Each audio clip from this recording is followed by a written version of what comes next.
guys and ghouls, and welcome to another episode of Fright Mic. I'm Liz. I'm Sam. And today we are finishing off our found footage month with the Taking of Deborah Logan. So exciting. So exciting. And this is an extra special episode because we are collabing with another podcast. Hey! So please welcome Heath Lambert. He's joining us from the That's So Random podcast. Welcome. He's going to be here to help us break down this crazy ass movie. So I guess we can jump right into it. Like, Heath, is this the first time you've ever seen the movie, or had you seen it before?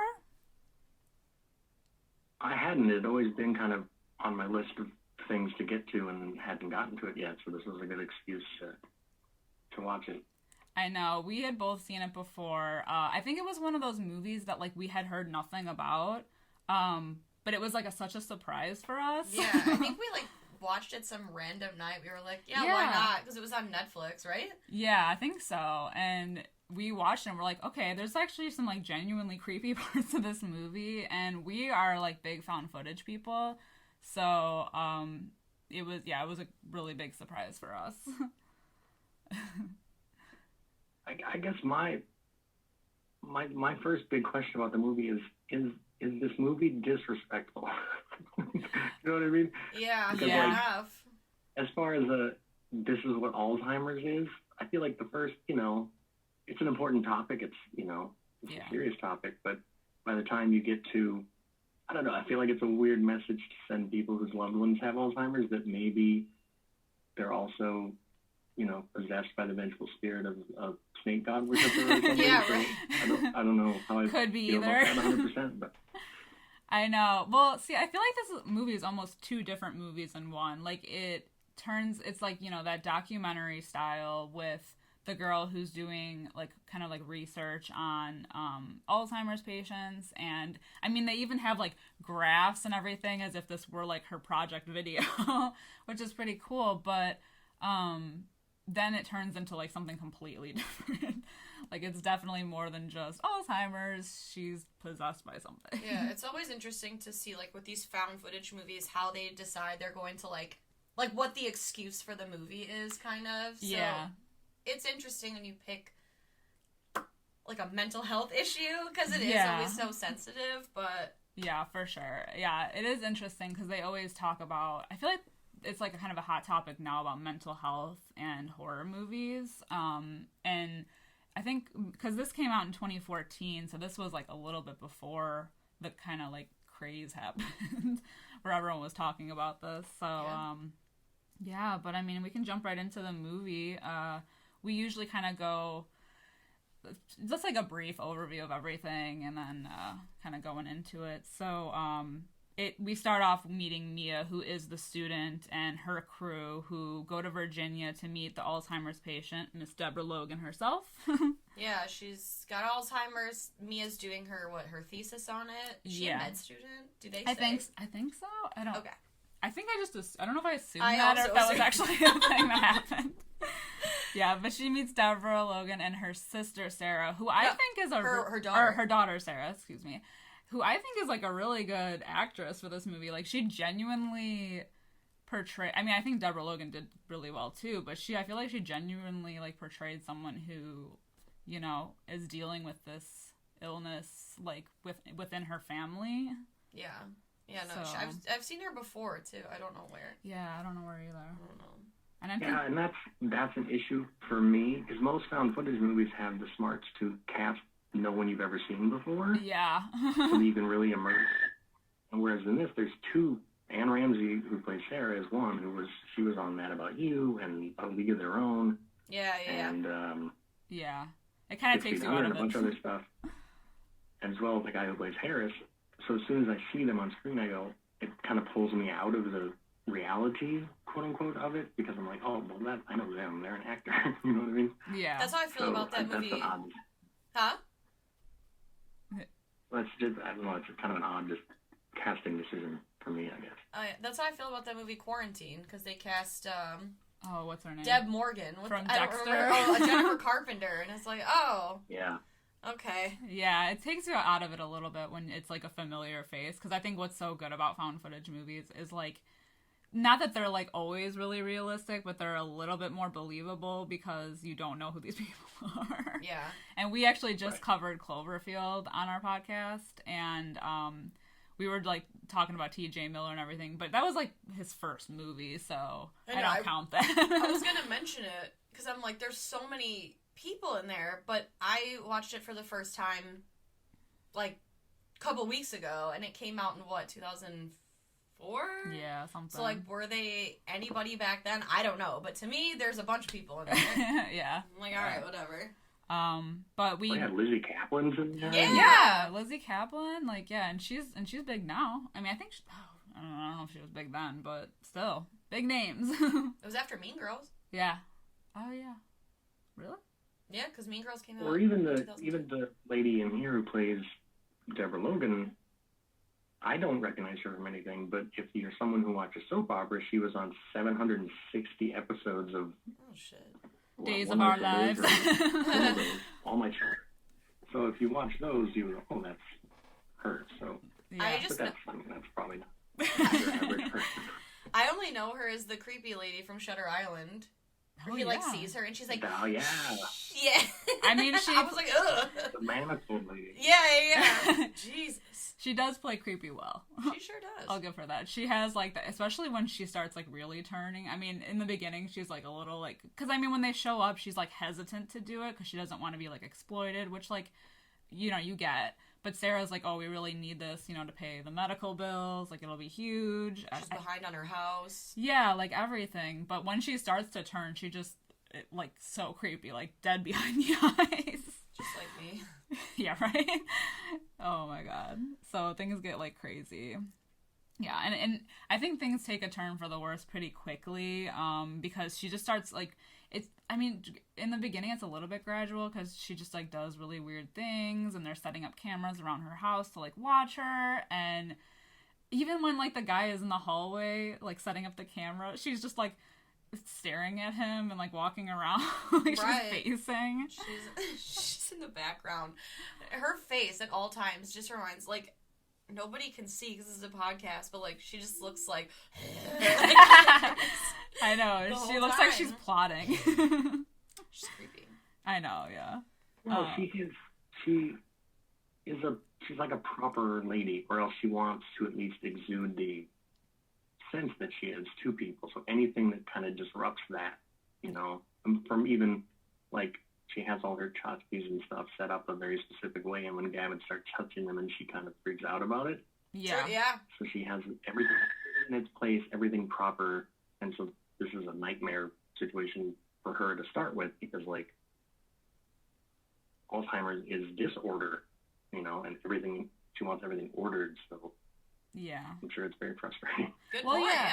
And she's super old school too. Like, she doesn't like the cameras in her face. Like, that's why she's so hesitant to, like, you know, get on board with this. And it's really sad too, because I think she portrays Alzheimer's pretty well, because I mean, she just, you know, she's like talking about, like, the scene where they're talking about, like, going to Germany, and she's like, I've always wanted to go there, like, I have family from there. And then, like, Sarah's like, you did. Yeah, like, you have been there. And she's like, I had, like, it's just, yeah, it's, like, devastating. And I know it's, like, a devastating thing for, like, the entire family, not just, like, the person affected. So, yeah, so it's just kind of crazy. It's rough. It's rough. But yeah, this shit really does go south fast, which is good for, you know, like, a found footage movie. Nothing bothers me more than a movie with terrible pacing. Something that drags. Like, I could edit that shit out and just cut out the fat. And I feel like this does, like, a good job. Like, you're like, oh, yeah, she's, like, a right, proper woman. And immediately she's, like, I don't know, she's doing some goofy-ass shit. Well, she was, like... She's all about her garden, and the neighbor's weird, and she, like...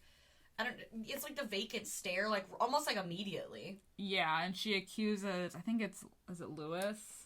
Gavin, I think. Or Gavin. Because I think Luis is, like, the main camera guy. Yeah, she accuses him of taking something of hers. A spade. Yeah. For the garden.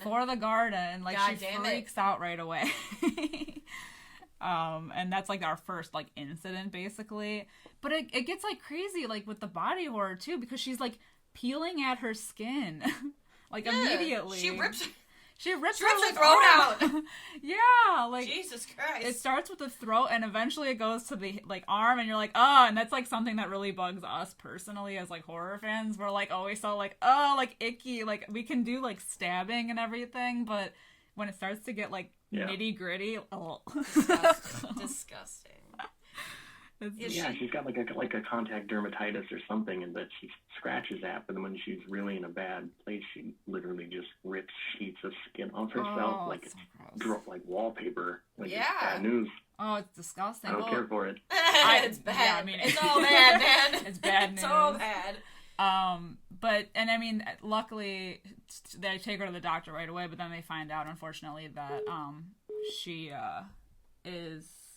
Oh, sorry. Give me one second. She, unfortunately, is taken to the doctor, and her stages have progressed to the point where she's, like, really far into her Alzheimer's diagnosis when she wasn't before. Yeah, she's, like, now middle stages. It's, like, rapidly progressing. Yeah. Which is, bad news. And, like, things get, like, really creepy because then in, like, the middle of the night she starts roaming around and they find her with, like, the hammer in her hand, like, staring out the window. Yeah, well, it's creepy as fuck because, like, everything in the house, like, I don't know if this is before or after she was trying to eat the fucking tchotchkes and they're, like, wrapping shit away. So, like, this room has, like, the furniture is, like, covered up and it's, like I don't want to say, like, a classic horror thing, but, it's always that, like, everything's covered up, and, like, what if something moves? So you're looking at everything, like, under these sheets, and Gavin, the camera guy, notices the window, and then there's Deborah Logan in the fucking corner. She's like, you're letting my air out! Which I yell all the time about, like, why do you have the goddamn window open? My air conditioning's on! So I get it. That's horrifying. Yeah, and then the window, like, slams shut, too, because she, like, nails the window shut. Yeah. When she's fucking, like, going crazy. Yeah. And now the window's just, like, shut and then boom, open. Right, and Gavin's the one that's, like, catching all of this on camera, so it's, like, and he even does, like, the playback, because when she goes out into the woods randomly, and that's when she's, like, digging and everything, I think. But then when they do the playback, that's when they find the footage of her, like, standing in the kitchen with, like, the glitch on the stove. Yeah. And they're like, there was no time lapse here. Like, how did you do this? And she was like, I don't even remember being in the kitchen. I like when she was like, why are you showing this? Like, she's very upset because she's like, I feel much better now. I'm right as rain. And they're like, cool, we want to show you something that's deeply upsetting to get you pissed off. How do you feel about this? I feel like they keep doing that, though, too. They do. Why are they fucking with her? Yeah. The poor lady. She's going through it. Like, damn. Yeah. But, yeah, and then, she, like, keeps lashing out at people. Her neighbor, Harris, they have a weird dynamic, too. It's almost like it kind of seems like they were, like, dating before we know anything about the ending, because he's very protective of her. We constantly get clips of him talking to Sarah that the camera crew catches where he's like, what are you doing? Like, send these people out of here. Like, what, they're just trying to exploit you for money and your mother and everything. So he's just, like, always concerned about what's going on. He reminds me a lot of the gardeners from The Others. Yeah. Because he's always outside. I don't know. He is always outside. I got ghost vibes. Yeah. Yeah.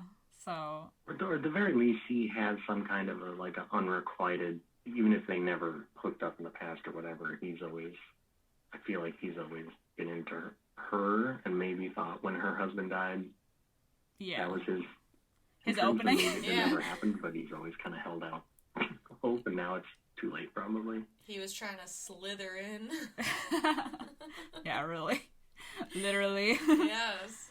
I know, and she just gets more and more agitated as things go because, when they do that interview with her, she lashes out at them, and she, like, basically, I feel like she really has it out for the two guys in this movie, because, like, she just really, like, she goes off on him and tries to attack him multiple times, and then they end up doing even more tests on her, and they find the infection, which is now spread to, like, her back, and it looks rough. It looks like a burnt pizza. Yeah. It's pretty rough. And they were like, yeah, I feel like these two aren't, like, the two of these things are not connected. One of these things is not like the other kind of thing. So, like, what's causing this? Yeah, and the doctors are, like, bewildered at what is, like, causing this, because they're like, this has nothing to do with her Alzheimer's, like, diagnosis or anything. Like, this has nothing to do with that. This is, like, something completely different. And they're, like, stumped. Ugh. And then meanwhile we get like creepy shots of her, like the one at the piano where she's just like glaring at the camera. Oh my god, it's so fucking creepy. So creepy. I hate it because like her hair is like all crazy and she's like really really like scary thin anyway. Like, oh, the part where they like, what is it, like they get like the spinal fluid out of her? Oh yeah. Yeah, and you can see like all of her bones. It's just like taking a toll on her. Like the thing that's latched onto her is, it's like escalating so quickly. Yeah. From the time they get there. And that's always the thing with like possession movies. It's like the second that there's a camera present, everything gets like worse. I think it's like the, what is it? It's like the energy. Yeah. You know, they always say like Paranormal Activity. Exactly. They can suck the energy out of like electronics and shit. Yeah, definitely. I don't know. But I get agitated when people put cameras in my faces anyways. Yeah, and I'm not even possessed. I get really irritated real quick, so... More like at the bar when you're like drinking and people try to take pictures of you and you're like, shh. I know, yeah. Don't document this moment. It's awful. Because there's so many times where I'm like, take a picture. And then I'm like, oh my god, so cute. And then I look at it and I'm like, why the fuck? The next day you're like, delete sweaty. Yes. Glistening. And it's not cute. No. Okay. I don't have like self-esteem issues. I know that I'm like an average looking person, but you know, I feel good about myself most of the time, but I can look in the mirror and everything is cool and fine, and I can immediately turn and take a picture, and it looks like Skeletor got beat to death with a shovel. I don't understand how cameras do that, but it's not okay. It's not okay. No. I always say, you know, because people are like, oh my god, she's so photogenic. I'm not. I'm life-genic. I am much more life-genic than photogenic. Like, please, I'm so much better looking in person. I promise. Like, don't judge me by a picture. She's a total Monet. I know, yeah. Oh my god, cameras just do like the worst shit ever to you. And I don't know if it's like the lighting, it's the filters, it's whatever. But... I always think it's just my face. I have a face for radio. Same. No, we're all attractive, guys. We're all good-looking people. It's a bunch of hotties hanging out here. Absolutely. Yeah. And like she's already like a hollow bird bone lady to start with before before you even add in, you know, ghost possession and all this stuff. So it's true. And I feel like this movie it's really so much worse when it's like you can really see her back starts to almost get like Zelda from Pet Sematary. Like, maybe not that spiny, but it reminds you of it, and you're like, oh, no. Well, yeah, because she starts looking like a corpse. Yeah. And it looks like she's almost decaying. Like, the thing that's, like, latched onto her is, like, killing her. And, you know, it's just rough. It's a parasitic host. And this movie is not afraid to take it there, because then we get the, like, definitely, I mean, things get crazy, like, really quickly. I know we've been saying that the whole time, but then it, like, really amps up when they find her, like... I mean, and the thing that is that, like, no one's watching her, like, throughout the night, because she keeps, like, wandering around the house and going outside, and then this time, exhausting. They find her upstairs, because she used to be, like, a switchboard operator, and they find her upstairs, like, completely naked at her switchboard. Yeah, and she's, like, I mean, like, because they wake up, don't they hear, like, ringing in the house? Yeah. And they're like, what the fuck is that? And they find, naked, sitting at the switchboard, and then she starts speaking in some, like, crazy ass like you know, it's like some like voice, demon voice. Yeah, and they're like, dude, what the... I mean, honestly, at that point, go ahead. She's just inconveniently giving them clues that they're going to need to figure out this mystery, because she's calling whoever, you know. Yeah. Sort of the mystery person, but yeah, and she's speaking French, and Sarah's like, she doesn't know French, so I think you're wrong. And he's like, no, that's French. Right, yeah. Why aren't they? They should be showing this footage to the doctors. Because the doctor's like, I don't know what's going on. It's just Alzheimer's, right? Yeah. But, like, you need to show her the video of her Super Mario jumping onto the stove. Yeah. Because like, that's, you know, the doctors should see that. That's all I'm saying. That's always the problem in horror movies. It's like, you get this crazy shit on camera, and you're like, I'm taking this to the police, I'm taking this to the Travel Channel, I'm taking this to the doctors, and instead they're like, oh, we gotta figure it out. We're like Scooby and Shaggy up in this bitch. No one's gonna know, like, what? Take it to the appropriate people, for the love of God. Well, yeah, and it's a good thing that there's cameras there to, like, you know, document this stuff that's happening. Yeah. And I'm just amazed. I know, like, the one camera guy, he leaves eventually, but I'm just surprised that they stuck it out that long, because especially when they get to the attic and she's, like, the way that she is, and when she starts talking in, like, the demon voice and talking about sacrificing people and things, and we're like, oh my God. No, like, I would have been out. I would have left ages. I would have left probably, like, day 3. Yeah. She ripped her throat out, and I would have been like, you know what, I'm not getting paid for this. I'm a student, for God's sake. Like, I can't. I'm sorry. Yeah, we're not getting paid for that. I mean, the camera people are, but I'm sure they're not getting paid much. Absolutely not. No, I'm out. Oh my God. And that's what's crazy is the day that she's swallowing the tchotchkes, a thing comes up on the screen that says day 41, and I'm like, day 40? If like we don't really get a sense of the passage of time, I felt like they'd been there like 4 days. Yeah. They've been there a month and a half. Right. So the fact that Gavin stuck it out that long before he pieced out. Yeah.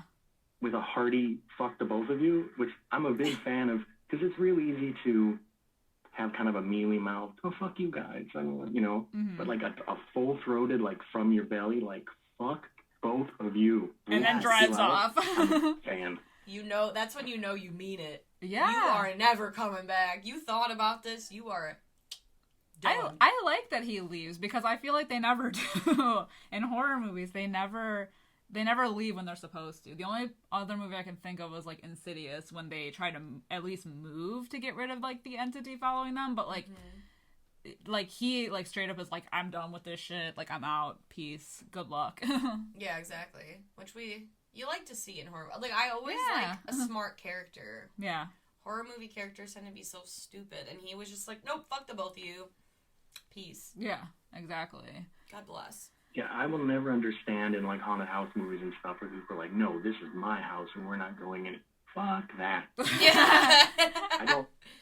This isn't my ancestral home. If there's spooks and poltergeists running around, I can pack my shit and go. It's fine. Yeah, exactly. Yeah. I'll leave my key under the mat of the front door. Y'all can have at it. They can have all my possessions. Right. I'm selfish. My life means a lot more to me than this house, okay? You're just sensible. It's really all it is. Well, then we get our backstory. You're better at backstories than I am in movies. The backstory with the physician. Oh, yeah. So I think his name is Henri Desjardins. Yeah, I wrote Dijon mustard. But he... DiGiorno's. Yeah, exactly. He killed 4 women, I guess, and there was, like, an attempt, or, like, I guess they needed a 5th, but there was never, like, an attempt, and the guy disappeared. Oh, no, something like that, because he was Yeah. Oh, and then he always would, like, he would cannibalize parts of his victims. There was always, like, a serpentine, like, thing carved into their body or their face. I don't know. It was something to do with snakes. Yeah, he was always looking for he was always trying to do some kind of, like, demonic ritual and find sacrifices.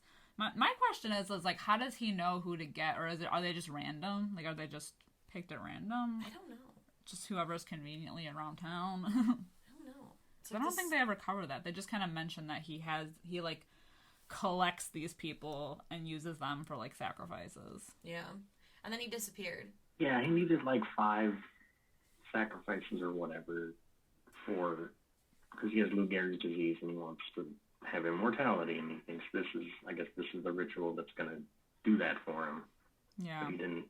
Yeah, he got 4 and then got the axe, so the ghost is going to have to work on that 5th one, because the reveal was that Sarah was supposed to be, well, I'm not jumping ahead, I hope, but No.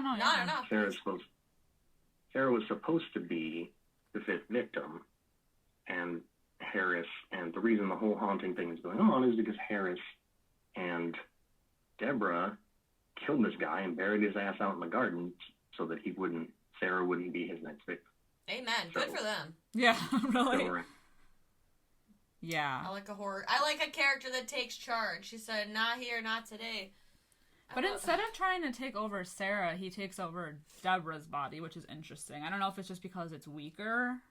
Probably. She's old, she's frail, who gives a shit? Yeah. And so he, like, influences her to when she's in the hospital, because by now she like physically she's like deteriorating. She's like throwing up dirt and worms, and it's like disgusting. Disgusting. Yeah, so they take her in the hospital, and she tries to take this little girl who I don't know if she knew her before. I think they were like friends or something. Like she was like friendly with this little girl. I don't know if she knew her before, but so I don't talk to strangers.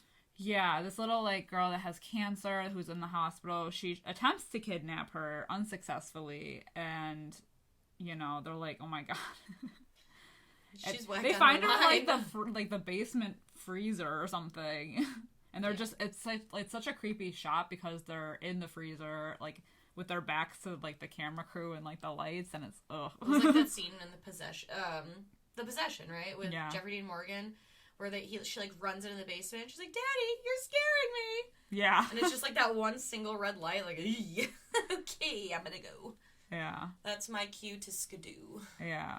And they try to, like, call a priest Anytime for an exorcism. Back is to you, it's something bad is coming. Yeah, exactly. Especially in found footage movies. All the way back to Blair Witch, we know if you're someone's back to you. Oh, exactly. God, yeah. Yeah, we don't ever want to find out what's going on. How did they let her kidnap this girl twice? I know. She tries to take her out of the hospital, and they trap her down in the basement and get the girl back, and then, like, a couple days later... It happens again. She waltzes out of the hospital with this kid again. Like, no, you need to have security, please. Right, so everyone on that team needs to get fired immediately because they're not doing their job. Yeah. I know. Get better help. Yeah, because when she does take her, she successfully takes her. Like, there's a security guard at the door, but he, like... yeah, she takes him out pretty quick. Yeah, yeah. Rest in peace, man. Yeah. And then they know where to go. She goes to, like, that, like, cave system to take her away because it was Deshardine's lair. Secret volcano lair. Secret cave lair. And, oh my god, the best scene in the movie is when they're, like, running through here and when they finally catch up to them. I mean, who expects to see an old woman snaking some, like, little kid, just, like, fully... Unhinges her jaws and is, like, eating this kid up, just swallows her. Oh, my God. I think by now, because I think there's so many, like, people that have memed it, so, like, everybody kind of knows about that scene, but, like, the first time you see it, you're, like, not expecting it because there hasn't been, like, this level of body horror. And I've never seen anything like it before or after. Except an anaconda. Fair. Or every time I greet my dog. Yeah. Well, true. Before he died. Because I ate him. No, I'm just kidding. I consumed him. Right? Oh my god, yeah. I just want to, like, I feel like Will Ferrell in Anchorman when he's like, Baxter! What are your thoughts on the snake scene? I think it's awesome. It would have been cool if she had puked out John Voight and then he winked at us. I know. What are you doing in there? I do part of me kind of wishes that she had straight up ate that kid. I know, it would have been cool. Because you don't get a lot of, I have deep respect for a movie with the balls to kill a kid on screen. Because most movies shy away from it. Like, kids will be in danger, but then, you know, so like things like The Mist or, you know, when you actually like, not because I want to watch kids die. I'm not a weirdo, but, you know. Yeah, well, it just shows that, like, your dedication to your story that you're not going to back down from that. So I kind of wish we would have just watched her just go at this kid straight down and be done with it. Yeah, because killing kids in horror movies is, like, it's real unexpected. It's kind of like killing the main character, you know, a la, like, Psycho or, like, you know, Game of Thrones Season 1. You're like, yeah, we're following... Yeah. This guy, and then oh no, never mind. No, we're not. Yeah. So it's taking away that, like, safety net a little bit. Yeah, it's like the shock value too, because you're not expecting it. You know, like like you said, with like anything where it's like the main character's killed off immediately, we're like, well, what the hell? Where do we go from here? And then with kids, they're always playing it safe with kids, so you always think it's gonna be okay. So to just like take it to that other level is like always so interesting.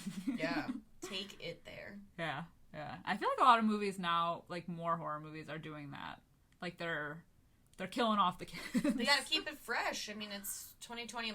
Like, movies have been around for 100 years. Yeah, I'm so sick of, like, those cutaway shots. Well, it's like just recycling old ideas. Like, we gotta keep this shit fresh and interesting. You know, which is kind of why I appreciate Malignant. I don't know if you've seen Malignant yet, so I won't spoil anything, but it... Have. Okay, oh yeah, my God, so it's God. like, it's a James Wan movie, and you're like, alright, I know what I'm in for, and it's like the creepy exterior shots of the house, like the staircases that we're used to, like the fog, but this shit is so not like anything I was expecting, and it keeps you on your toes, and it's different, and I appreciate that, so... It was a blast. Snaps to you, Malignant. It was a blast. What a fucking movie. Oh my God. Yeah. But yeah, so the end of the movie is just them getting out of the cave system. They finally sedate her. They get the little girl away. I don't know how she isn't.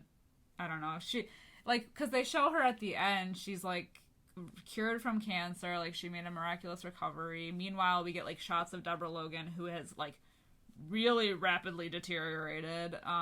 So like, but the little girl doesn't seem affected, which is like kind of weird. But then we understand why, because the last shot when they're interviewing her, you know, they're talking about like she's kind of shy, but they're, you know, like, oh, like, how's your birthday? Da, da, da, da. And then she kind of like smirks at the camera, and so we're like, yeah. Did you possess? The ritual was successful. Exactly. Oh man, this movie. Yeah, it's like Deborah ate her leukemia. Oh yeah. Which is an interesting, like a cancer eater would be an, which I think that was an X-Files episode, right? But yeah, I think so. Yeah. Pretty cool. Yeah. Oh, we didn't even do ratings for this Yeah, movie. There's too many happy endings to horror movies, I feel like, which is why, I mean, so many, like I said, The Mist, so many people hate the fucking ending of that movie, but I love it because that's horror. It should be horrific. You shouldn't leave the theater like, oh, I feel pretty good now. Like, you should be like, oh, I'm gonna go take a shower. That's why I love, like, Hereditary or Midsommar, you know, like things where it's like, well, that's not that. Yeah. This didn't go well for anyone. There's no happy ending, you know? Right. They should be allowed to be horrific and not have to, like, send you out the door with a smile at the end. I agree. I'm glad you said that, because I legit was also thinking, oh, you mean like an Ari Aster movie? Yeah, any like Ari Aster movie. Like Hereditary. Yeah, absolutely. Or even, I mean, I don't, like, The Witch or The Lighthouse, like the Robert Eggers movies. Like, I guess maybe The Witch has a happy ending, because she finds a coven, but she... At what cost? At what cost? She has no family left. She's all alone in the woods in, like, fucking, you know, colonial New England, or The Lighthouse. I don't know if you've seen The Lighthouse, but that that didn't have a happy ending, I don't think. And I appreciate it. I would argue that Midsommar does have a happy ending, because she's now, like... The ultimate revenge. True. The May Queen and all the shitty people she's surrounded herself with are dead. So, for her, pretty happy ending.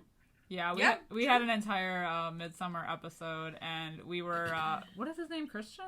Her boyfriend? Yeah, Christian. We were anti-Christian the whole time. Yeah. We were like, he deserved everything he got. Yeah, that's the only reason I say Midsommar doesn't have a happy ending, is because they had to kill that goddamn bear. I know! Oh my god. No, yeah, good for her. She really came out on top in that situation. Yeah. Despite having lost anyone and everyone she knows, she's got a new family now. Yeah. And they all like her, so good for her. They literally worship her. Yeah. It's true. So let's, should we... Usually we do ratings at the top of the episode. We completely forgot to do ratings. So let's just do ratings all around. So this currently on IMDb has a 6 out of 10. And has a 91% on Rotten Tomatoes. I was a little 91. Shook. Yeah, Woo. 91%. Yeah, and then we usually give our own ratings. I know. I was like, I mean, it was a good movie. It wasn't that fucking good. But damn. Okay. And then we usually give our own ratings, like, out of 5, just like kind of what we generally thought. You want to go first? Yeah. I'm going to give it like a 3.5 out of 5, because I really like it, but it's spooky for sure. I really like this movie. It's just, once you see that snake scene, though, it's kind of I can't rewatch the movie with the same, like, I'm just trying to get there, man. Like, I know it's coming. I don't know. It's, like, it does have rewatchability, like, value, but... Yeah, I enjoyed watching it. I don't know, and you know, like you said at the, you know, beginning of the episode, it's kind of like the way that they guise it under this, like, mental health, like, Alzheimer's thing. It's like, yeah, alright. Yeah. I don't know. I'm also gonna give it a 3.5 out of 5. Because I mean, I don't mind the beginning. I like it. I actually liked it more when she was like running around the house doing spooky shit. And I think for me, not that it ruins the movie completely, but I kind of get a little bit lost in like the ending with like the more supernatural stuff that happens. Yeah. Like it just becomes like too much, and I don't know. Like I get why, but when she starts running around and kidnapping the kids for the ritual, I'm just like, eh. Right. But yeah, 3.5 out of 5 for me. What would you rate it out of 5? Ooh, I think I would go 3 out of 5. There's a lot of stuff to like, but I almost kind of feel like being a found footage film hampers it in some ways. A, because you've got recognizable actors, like I said. It suffers from the same thing that most found footage movies do, which is like, why are you still carrying that fucking camera? Like, put it down and run.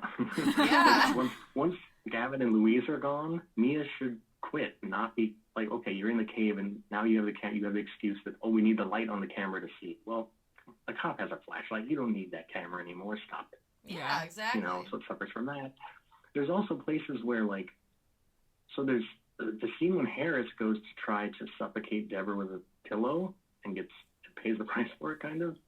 There's a shot where, so we're getting like the black and white security footage from, apparently this hospital has cameras in everyone's room, which is weird. But then we get shots that are low down, pointed straight at the bed, as if it were, that are in color, as if they were the film crew's cameras that the hospital allowed them to set up in the hospital. So that is weird. There's this weird, like, shit, we need to get this shot, so we'll just put the camera, I guess, wherever we need it to be. That kind of also, you know, it's the mechanics of the found footage movie that you got to be real clever to get around, and I don't think it does all the time. But it's enjoyable. Yeah, or the cameras are like conveniently placed in the spot where you like, where it's like the creepiest.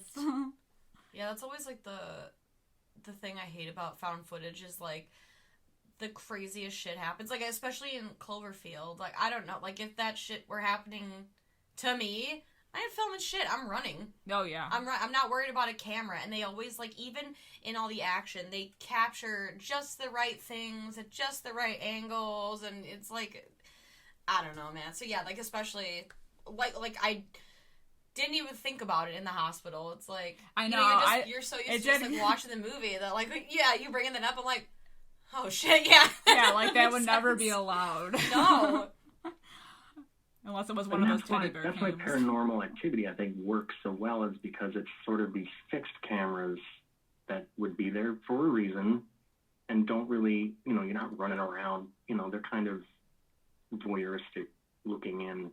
Right? Or am I misremembering? No, you're correct. I was actually thinking that before you said it, because Paranormal Activity, they changed it up with like the different cameras, because they started with just the one, like the main one where we get all the spooky stuff. But then by the second one, I mean, they have a reason for all the cameras in their house, but I guess it lends something else to it, because we're given more opportunities to see different angles of creepy things happening. Yeah.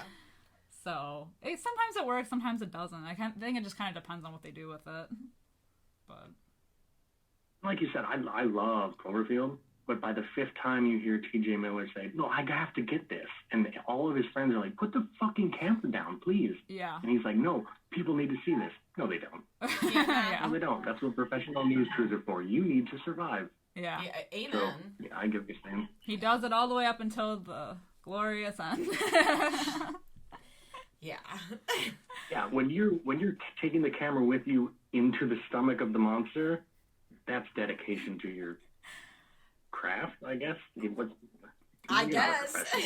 You've gone too far. Right, put it down.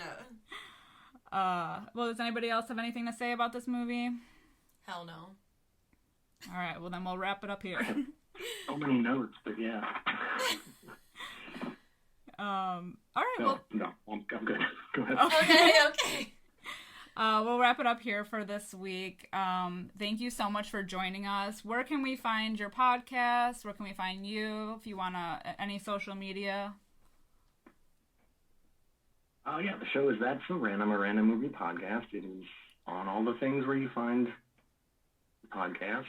I am at Heath Lambert 78 on Twitter. The show is That's So Random P2 on Twitter, and Yeah, every week I press the magic button and it picks a movie completely at random from everything streaming. So that's fun. I never know what I'm going to get. I don't get to do theme months and cool things like you guys do because that would break the rules. But it's like finding some interesting gems that I had never heard of and never would have heard of. But it's also a lot of B-grade horror movies from Tubi because there's 20,000 of them. Oh my god, we love Tubi. No, that's still fun though because then you never really know what you're gonna watch. We have everything planned really far ahead, so we always kind of know what we're watching. And a lot of the movies we've already seen, and we just love, so we wanted to talk about them. So we already kind of know. But for you, it's kind of fun because you get to like discover new things. Yeah, it's a really cool idea. To be honest. No, I like it. Definitely check him out, guys. Yeah. I listened to your Slumber Party Massacre 2 episode and I loved it. The upside is that I'm doing movies that for sure no other podcast is talking about. Yeah. Not like the 8th person to talk about Night of the Living Dead or something. The downside is I'm also doing movies no one's ever heard of.